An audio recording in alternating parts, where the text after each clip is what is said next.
Halo semuanya, perkenalkan nama saya Francisca Diadoma dan ini merupakan video presentasi dari kelompok 5 mata kuliah pengauditan 2. Materi yang akan kami bahas dalam video ini yaitu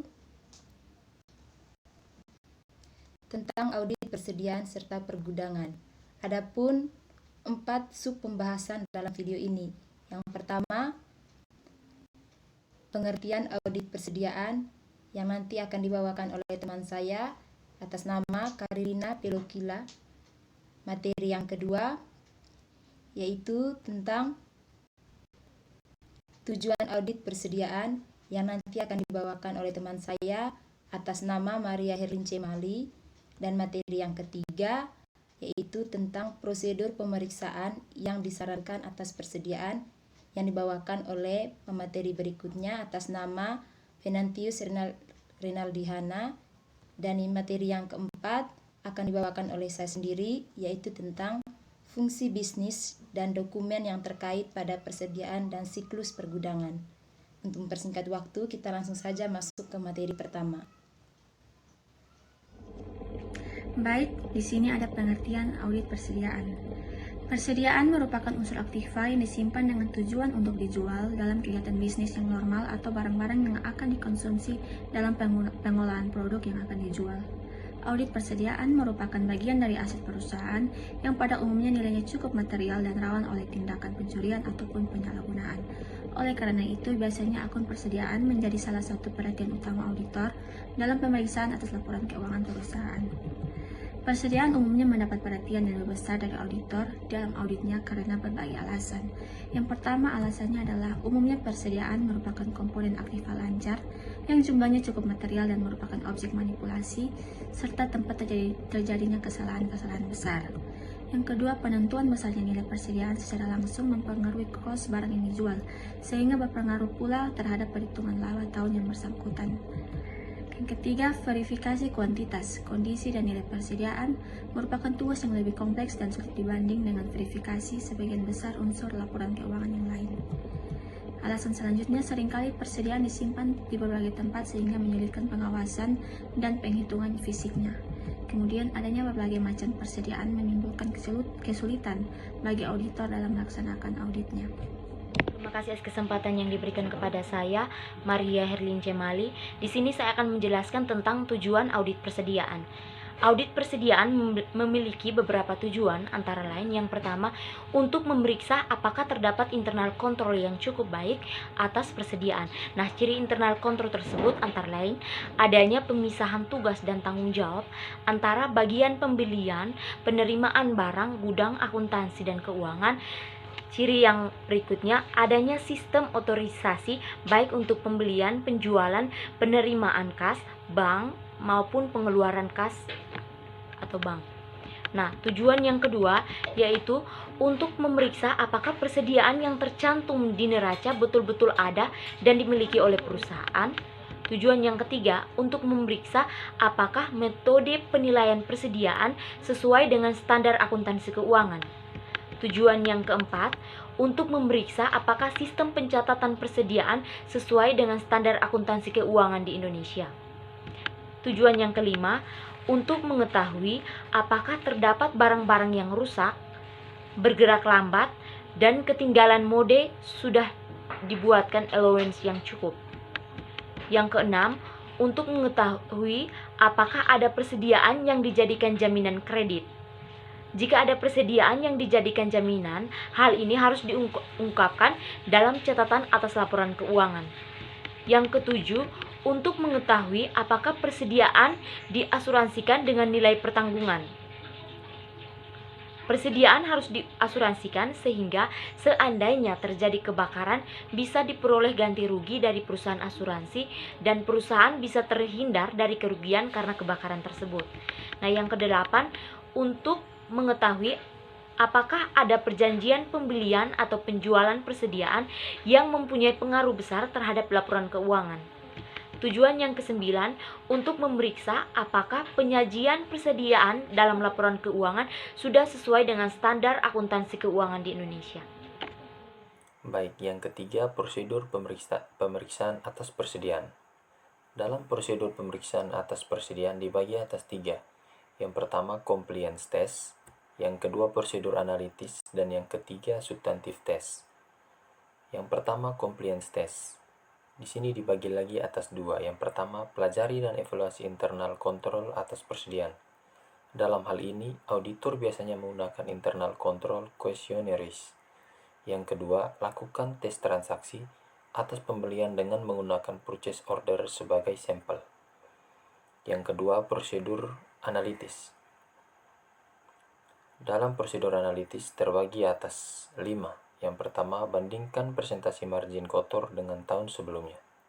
Yang kedua, bandingkan perputaran persediaan dari tahun sebelumnya, atau harga pokok penjualan dibagi dengan persediaan rata-rata.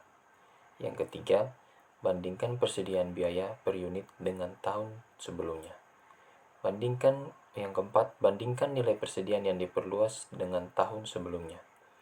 Dan yang kelima, bandingkan biaya produksi tahun berjalan dengan tahun sebelumnya, atau biaya variabel harus disesuaikan jika ada perubahan volume. Dan yang ketiga, substantif test.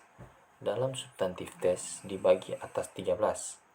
Yang pertama, lakukan observasi atas stock of name yang dilakukan klien. Yang kedua, minta data hasil stock of name. Yang ketiga, kirimkan konfirmasi untuk persediaan consignment out. Yang keempat, periksa unit price dari raw material, work in process, finished goods, and supplies. Yang kelima, lakukan rekonsiliasi antara saldo menurut stock of name dan saldo per tanggal neraca. Yang keenam, periksa cukup tidaknya allowance untuk barang-barang yang bergerak lambat, rusak, dan ketinggalan model. Yang ketujuh, periksa kejadian sesudah tanggal neraca. Yang kedelapan, periksa cut-off penjualan dan cut-off pembelian. Yang kesembilan, periksa jawaban konfirmasi bank, loan agreement, notulen rapat. Yang ke-10, periksa apakah ada sales atau purchase commitment per tanggal neraca. Yang ke-11, jika ada barang dalam perjalanan, lakukan prosedur audit yang diperlukan. Yang ke-12, buat kesimpulan dari hasil pemeriksaan persediaan yang dibuat usulan audit adjustment jika diperlukan. Dan yang ke-13, periksa apakah penyajian persediaan laporan keuangan sudah sesuai dengan standar akuntansi yang berlaku umum di Indonesia, biasanya SAK atau ETAP atau IFRS. Selanjutnya kepada pemateri berikut. Baik, materi berikutnya tentang fungsi bisnis dan dokumen yang terkait pada persediaan dan siklus pergudangan.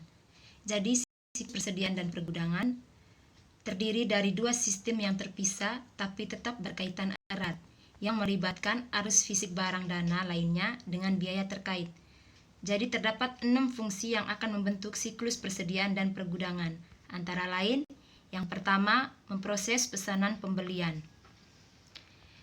Siklus persediaan dan pergudangan dimulai dengan akuisisi bahan baku untuk produksi. Pengendalian yang memadai terhadap pembelian harus diselenggarakan apakah pembelian persediaan adalah berupa bahan baku suatu perusahaan manufaktur atau barang jadi bagi perusahaan retail. Permintaan pembelian adalah formulir yang digunakan untuk meminta departemen pembelian untuk memesan persediaan. Permintaan tersebut dapat dilakukan oleh personil ruang penyimpanan bahan baku yang diperlukan dengan perangkat lunak komputer yang terotomatisasi ketika bahan baku mencapai tingkat yang telah ditentukan terlebih dahulu dengan pesanan yang dilakukan atas bahan baku yang diminta untuk memenuhi pesanan pelanggan.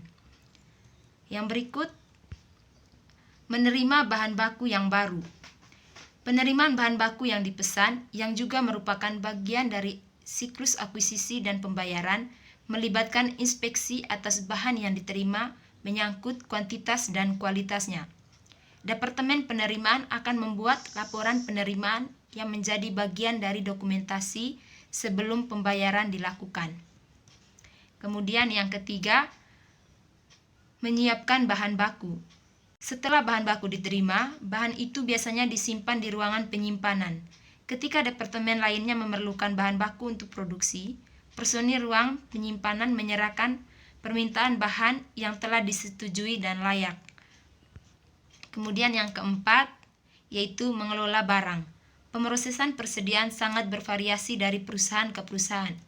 Perusahaan menentukan item dan kuantitas barang jadi yang akan dibuat berdasarkan pesanan khusus dari pelanggan, peramalan penjualan, tingkat persediaan barang jadi yang telah ditentukan sebelumnya, dan operasi produksi yang ekonomis. Kemudian yang kelima, yaitu menyimpan barang jadi. Ketika barang jadi telah selesai, barang itu ditempatkan di ruangan penyimpanan menunggu dikirim.